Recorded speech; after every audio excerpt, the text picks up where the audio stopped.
అంటే చిన్న కళాకారులకు హెల్ప్ చేయాలన్నారు కదా, దీంట్లో ఆ గుంటూరు టాకీస్లో పాల శ్యామల గారు చేశారు. ఆవిడ అంత మంచి క్యారెక్టర్ చేయడంలో మీ హస్తం ఏమైనా ఉందా? అదేం లేదు, బేసిక్గా ఆమె చందమామ కథలో కూడా చేసింది. ఓకే. ఆ క్యారెక్టర్ ఫిట్నెస్ జనరల్గా ఆర్టిస్ట్గా మనం ఏం చూస్తామంటే క్యారెక్టర్ ఫిట్నెస్ కావాలి. ఆ క్యారెక్టర్గా ఆమె పర్ఫెక్ట్. బట్ నేను జనరల్గా ఆమె కూడా 1-2 సినిమాలు చెప్పడం జరిగింది, చెప్తుంటాం. అంటే ఏమన్నా ఉంటే వీ హెల్ప్ ఎనీబడి. సో ఆ క్యారెక్టర్గా ఆమె పర్ఫెక్ట్ కాబట్టి పర్ఫెక్ట్. ఇవాళ ఆమె కంటే బెటర్ క్యారెక్టర్ చేయలేదని ఆమె కూడా అంత బాగా చేసింది. ఈ మధ్యకాల వరుసగా కనబడుతుంది ఆవిడ, ప్రతి 4-5 సినిమాల్లో కనబడింది. అంటే ఆ మధ్య గ్యాప్ వచ్చింది, కేసీఆర్ని గారిని కలిసింది కదా. ఆమె గవర్నమెంట్ కూడా హెల్ప్ చేసింది, మా తరఫు నుంచి కూడా ఎంత చేయాలో మేము చేసాం.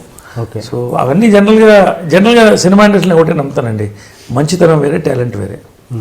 టాలెంట్ ఉన్నప్పుడు మంచితనం పనికి వస్తుంది, మంచితనంతో టాలెంట్ మనం చేయలేము. సో పాలశ్యామ గారు deserves it. There lot of other deserving people. వీళ్ళందరూ కూడా బయటికి వెలుగులో తెస్తున్నాం. రేపు నా సర్వే డాక్యుమెంట్ని నేను మొత్తం బహిరంగం చేస్తాను, ప్రెస్కి కూడా.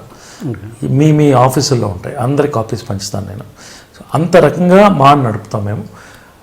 అవకాశం ఇవాళ ఆర్టిస్టులకు ఇవ్వాలనేది నాకు కోరిక ఉంది. చాలామంది డిప్రెస్ అయిపోయి ఉన్నారు.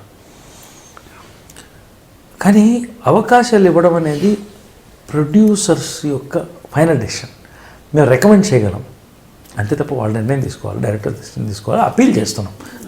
నేను కూడా ఒక సబ్ కమిటీ, వెల్ఫేర్ కమిటీలో వేసి కొంతమంది తయారు చేసి వీళ్ళు ప్రొడ్యూసర్ దగ్గర వీళ్ళందరూ ఉన్నారు, కొంత డిప్రెస్ అవుతున్నారు, హెల్ప్ చేయండి. ఏదో రోజు సరదా ఒక్కరోజు నటుడికి అలాగే నేను చెప్పా, నాకే కళ్ళలో వచ్చేది సినిమాలు. నేను ఎక్కడో వెళుతున్నాను, అసలు లైట్లు కనబడుతున్నాయి, నన్ను ఎవరు గుర్తుపట్టలేదు. కళ్ళు కళాకారులకు వస్తాయి. నాకు తెలుసు ఆ బాధలు. సీత కష్టాలు సీతవే, పీత కష్టాలు పీతవే, కళాకారుడి కష్టాలు కళాకారుడే.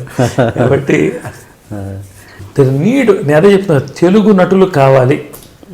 రాజేంద్ర ప్రసాద్ కూడా అద్భుతమైన తెలుగు నటుడు.